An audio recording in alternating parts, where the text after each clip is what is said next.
Hello children, happy to see you. Today we are going to do the lesson Carbon and its Compounds, which is Unit 11 in your science textbook. Have a look at the pictures which are given on the screen. You can see there are clothes, there are cosmetics, fuels, medicines and paint. What is common among all these articles which you see on the screen? They are all compounds of carbon. Carbon plays a very important role in our day-to-day life, and it is responsible for the formation of a large number of compounds which we use every day. Now, what is the reason that carbon is capable of forming such a large number of compounds? We have learnt about this in the lower class, especially in your 9th standard, where you have learnt about the unique nature of carbon. Carbon is having a very special property which is called as catenation. Can you recollect what is catenation? It is a property by which an element can form bond with itself. Carbon is having the capacity to form bond with itself, as a result of which we have such a large number of compounds. Carbon is tetravalent in all its compounds, that is, its valency is 4. It is having 4 electrons in the outermost shell, and it completes its octet by sharing electrons. Hence, the bonds which are formed by carbon are covalent bonds. Carbon is also having the capacity of multiple bonding, that is, we can have carbon double bonded to carbon and carbon triple bonded to carbon compounds also. So, these are the special characteristics of carbon. As a result of all these special characteristics, you can just compare carbon with other elements in the periodic table. As of now, 118 elements have been discovered. The number of compounds which are formed by carbon are around 5 million compounds. And the number of compounds is much larger or greater than the compounds which are formed by the remaining 117 elements when they react with one another or with carbon itself. Therefore, we have to see what is this organic chemistry. Organic chemistry is a branch of chemistry that studies the structure, properties and reactions of organic compounds which contain carbon in covalent bonding. So, organic compound is a compound that contains carbon and hydrogen. Example for this is methane, which is given by the formula CH4. And any other compound, that is what we were saying about the remaining 117 elements which form compounds when they react among themselves, which lack the carbon-hydrogen bond. They are called as inorganic compounds. Example for this is calcium carbonate, and the formula is CaCO3. So, because carbon forms such a large number of compounds, we needed a separate branch of chemistry to learn about carbon compounds, and this branch is called as organic chemistry. So, organic chemistry is a chemistry of carbon compounds. Now, let us see what are the general characteristics of the compounds. It is having high molecular weight and complex structure, because carbon undergoes bonding with itself to a large number of carbon atoms, and therefore the molecular weight is always high. It is soluble in organic solvents. It is not soluble in polar solvents like water, but in organic solvents like ether, benzene, etc. And organic compounds are highly inflammable. When we say inflammable, it means they easily catch fire. They are less reactive than inorganic compounds, and they form mostly covalent bonds. As we said, carbon always shares its electrons in the organic compounds. They have low melting and boiling points. Another important aspect is they exhibit isomerism. Isomerism is a property by which a particular compound which has a general formula can exist in different structures. That is, the formula will be the same, but it can have different structures. These are called isomers, and this phenomenon is called as isomerism.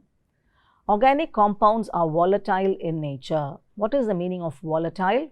They are easily vaporizable. They vaporize easily, and they can be prepared in the laboratory. Organic compounds can be prepared in the laboratory. So, these are the general characteristics of organic compounds. Next, let us see what is the classification of organic compounds. So, organic compounds are so large in number that we have to classify it to have a better idea about their structure and their properties. The classification is based on three aspects. The first one is based on the pattern of the carbon chain. It can be based on the kind of atoms, or it can be based on the functional group. So, depending on any one of these factors, we can classify the organic compounds. Let us see the first one, that is the classification which is based on pattern of carbon chain. We know organic chemistry is a chemistry of catenated carbon compounds. So, this catenation in carbon can be in two ways. In one way, the carbon atoms can be arranged in a linear fashion. That is what we call as the straight chain compounds. And in the straight chain, we can also have branches. So, this is called as the branched chain, but it is open. Therefore, we call this as straight chain compounds. Another possibility is in the form of a cyclic chain, which you can see on your screens. So, these are the two ways in which the carbon can get catenated. Either it can be an open chain or it can be a closed chain. So, this is the basis of the first classification, which we call as classification based on the pattern of the carbon chain. So, as you can see the flow chart, organic compounds can be divided into two types based on pattern of carbon chain. The first type is open chain compounds and the second one is the closed chain compounds. The open chain compounds are called as acyclic and the closed chain compounds are called as cyclic compounds. So, acyclic compounds are further divided into saturated and unsaturated carbon compounds. Now, what are the saturated compounds? They are compounds in which carbon gets catenated by forming carbon-carbon single bonds. Example, ethane. The formula of ethane is C2H6. In ethane, the two carbon atoms are linked by a single bond. Now, unsaturated carbon compounds, example for which we have ethene and ethine. In ethene, the carbon atoms are held together by a double bond. And in ethine, the two carbon atoms are held together by a triple bond. So, when the carbon atoms are linked by either a double or triple bond, we call such compounds as unsaturated compounds. So, under acyclic classification, we have saturated compounds and unsaturated compounds. Let us see about the closed chain compounds. When we say closed chain, as we saw earlier in the structure, it forms a chain-like structure in which we have carbon atoms. In the closed chain, if carbon atom alone is present, we call such type of compounds as carbocyclic compounds. And in the place of carbon, if some other atom is present, for example, there is possibility of nitrogen, oxygen or sulfur being present, some hetero atom is present, such type of compounds we call as heterocyclic compounds. So, in the closed chain, when we have only carbon atoms, we call it as carbocyclic compounds, and when some other atom apart from carbon is present, then we call it as heterocyclic compounds. And heterocyclic compounds, example for this is pyridine and furan.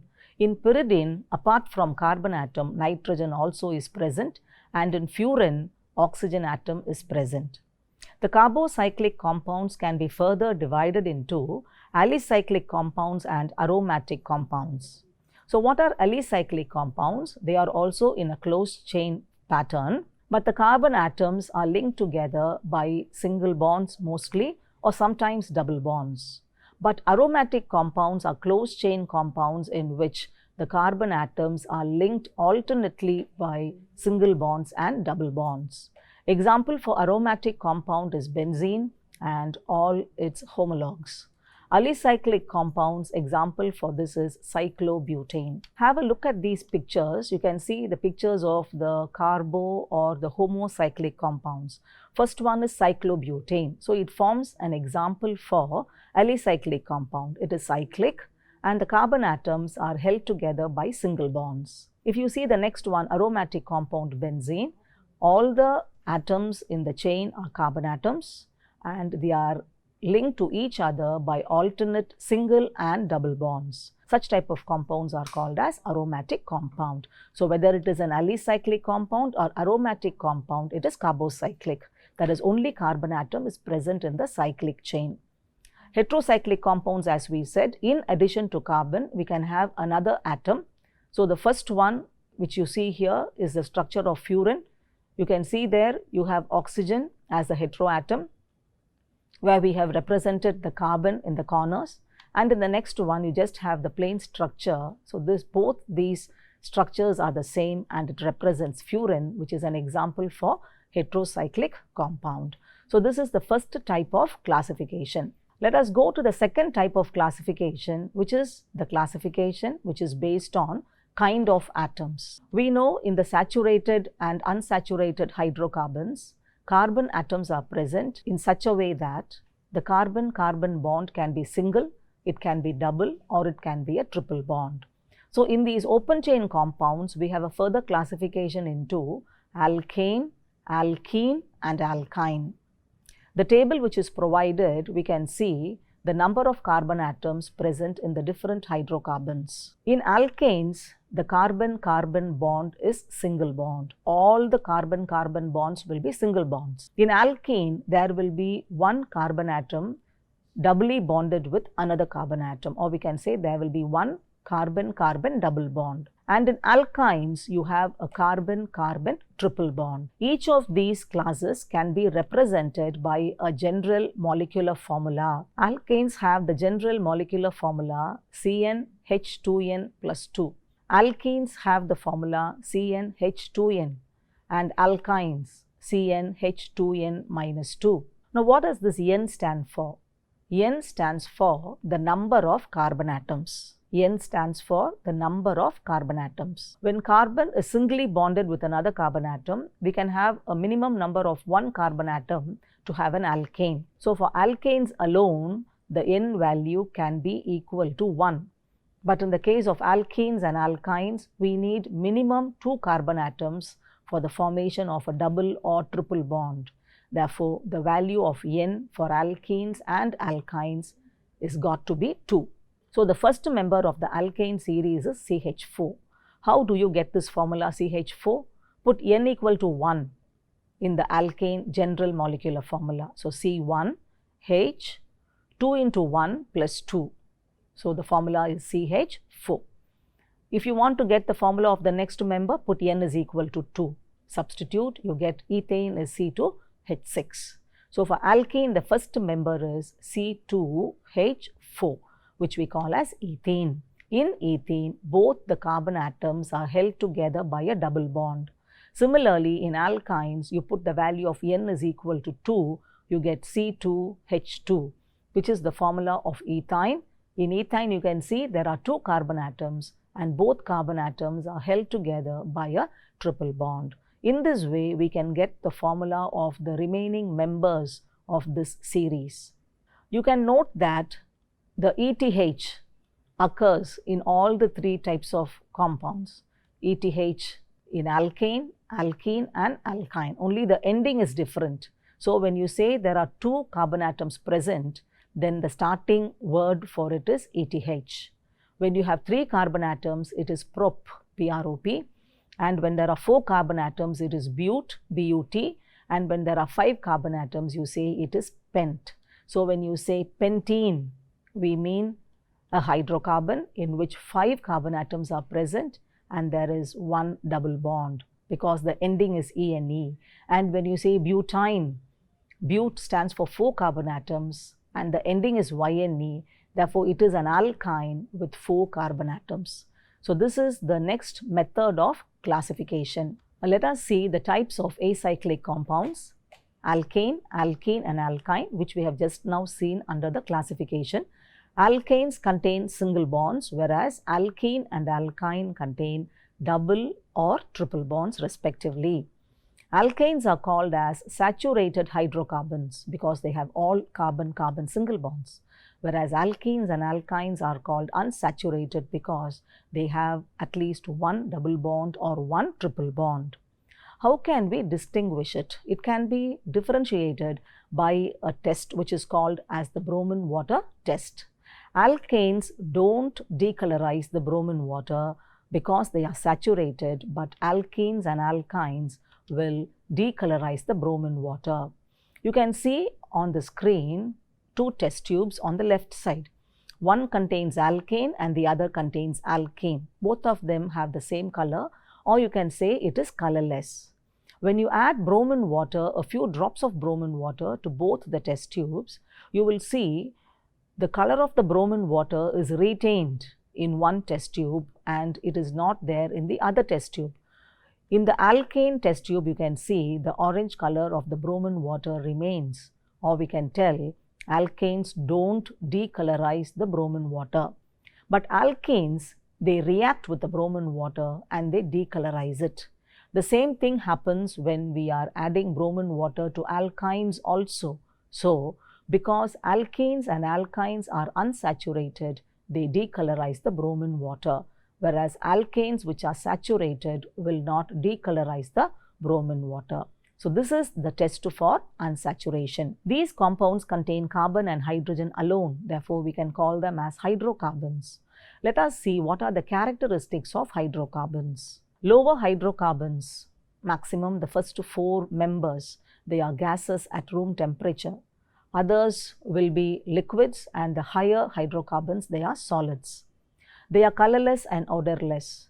Colorless, they don't possess any particular color. Odorless means they don't have any particular smell. The boiling point increases with the increase in the number of carbon atoms. So, as the chain becomes bigger and bigger, automatically the boiling point also increases. All the hydrocarbons will undergo combustion. Combustion means burning, to form carbon dioxide and water. All of them form carbon dioxide and water. Alkanes are saturated and they are least reactive, whereas alkenes and alkynes, they are unsaturated. As we said earlier, they contain double and triple bonds, therefore they are reactive. And hydrocarbons are not soluble in water. We have learnt earlier, they are not soluble in water, but they are soluble in organic solvents like benzene, ether, etc. The third classification is based on the functional groups.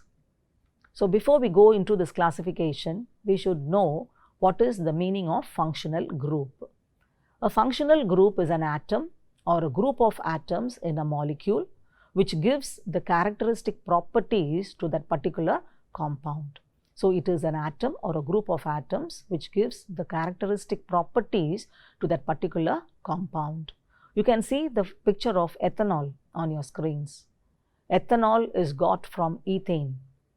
The formula of ethane is CH3CH3, that is C2H6. You can see in the picture of ethanol, one hydrogen of ethane has been replaced by OH. So, OH is the functional group. So, in the hydrocarbon, when you replace one hydrogen with an atom or a group of atoms which gives it its reactivity, then we call this as the functional group. So, in ethanol, the functional group is OH. Let us see how alkyl groups are formed. We know the formula of methane is CH4. When you remove one hydrogen from methane, we get CH3. Now, this group is called as the methyl group. You can see it is given in red letters, methane, the ending is A and E. And when you remove a hydrogen from it, you get CH3, and one valency of carbon is left unbalanced, which can be fitted in with any other atom or group of atoms. And this group is called as the methyl group.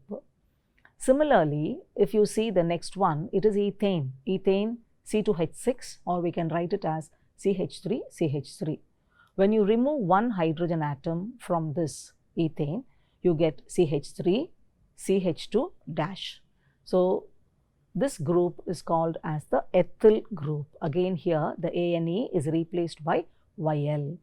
And the next member being propane, the molecular formula is C3H8, which can be written as CH3, CH2, CH3. Here also, when you remove one hydrogen from a terminal carbon, you get what is called as a propyl group. And propyl, you can see the ending is YL. So, from methane, ethane and propane. When you remove a hydrogen atom, you get methyl, ethyl and propyl groups. So in general, we call this methyl, ethyl and propyl, they are called as alkyl groups. And you will see that they are represented by capital R in organic chemistry. So in organic chemistry, when you write capital R, it means we are referring to either a methyl group, an ethyl group or a propyl group. Let us see the classes of organic compounds based on functional group. So we have seen what is the definition of functional group. A functional group is an atom or a group of atoms responsible for the reactivity of the hydrocarbon. Now there are many classes of organic compounds which are based on the functional groups. A few of it are displayed on the table. You can see the first type, alcohols, the next one, aldehydes, ketones, carboxylic acids, esters and ethers. Now what is the functional group present in alcohols? As we saw earlier, OH is the functional group present in alcohols. And the functional group in aldehyde is CHO. Ketones are CO. And you can see there is a dash on both sides of carbon atoms. That means on both sides we can have a alkyl group. Carboxylic acid's functional group is COOH. Esters are COOR and ether is OR. So these are the various functional groups. Let us see what is the common formula for the alcohols. We represent it as ROH. As we saw earlier, R stands for the alkyl group. Alkyl group means it can be a methyl, ethyl, propyl, a butyl, a pentyl, any alkyl group. So R stands for the alkyl group. For us, the example given is ethanol. So ethanol means we know there will be two carbon atoms. Therefore, it will be ethyl group.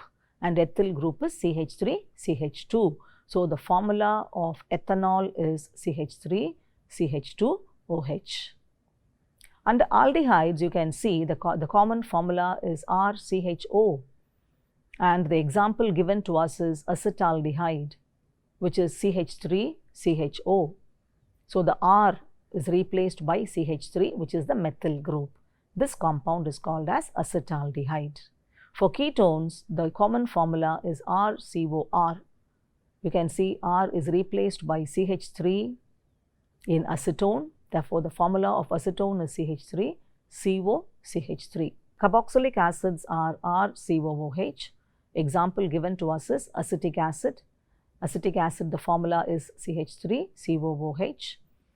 The alkyl group here is the methyl group.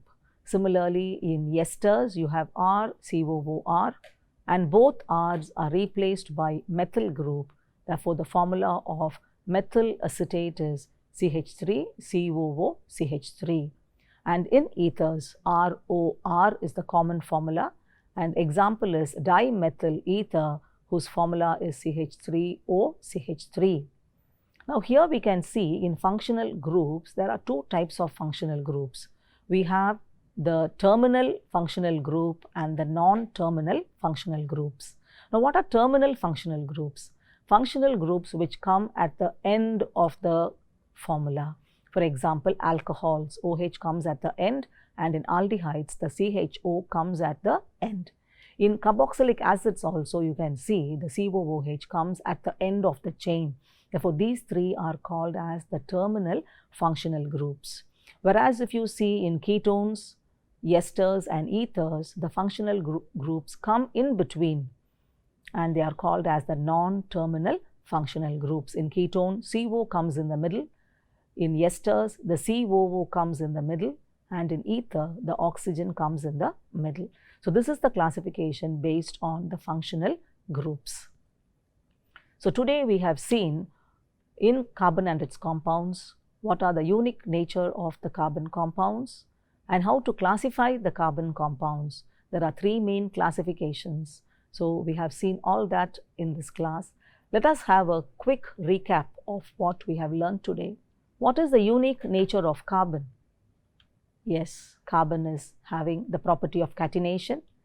It is having tetravalency and multiple bonding. So this is the unique property of carbon which differentiates it from other elements in the periodic table. What are saturated compounds? Compounds which contain carbon atoms connected by single bonds are called as saturated compounds. Example for this is alkane. Name some heterocyclic compounds. I hope you remember, that is carbon compounds in which you have atoms other than carbon being present. Furan and pyridine, they are examples for heterocyclic compounds. What is the general molecular formula of alkene? CnH2n. The minimum value for N should be 2.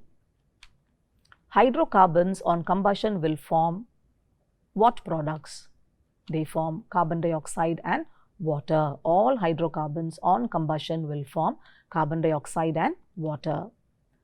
Can you name these functional groups? OH, CHO and COOH. All of them are terminal functional groups. OH is alcohol, CHO is aldehyde and COOH is carboxylic acid. I hope you were able to understand all what we learnt today about carbon and its compounds. What we have learnt today forms the basis for organic chemistry, which you will be learning in your higher classes.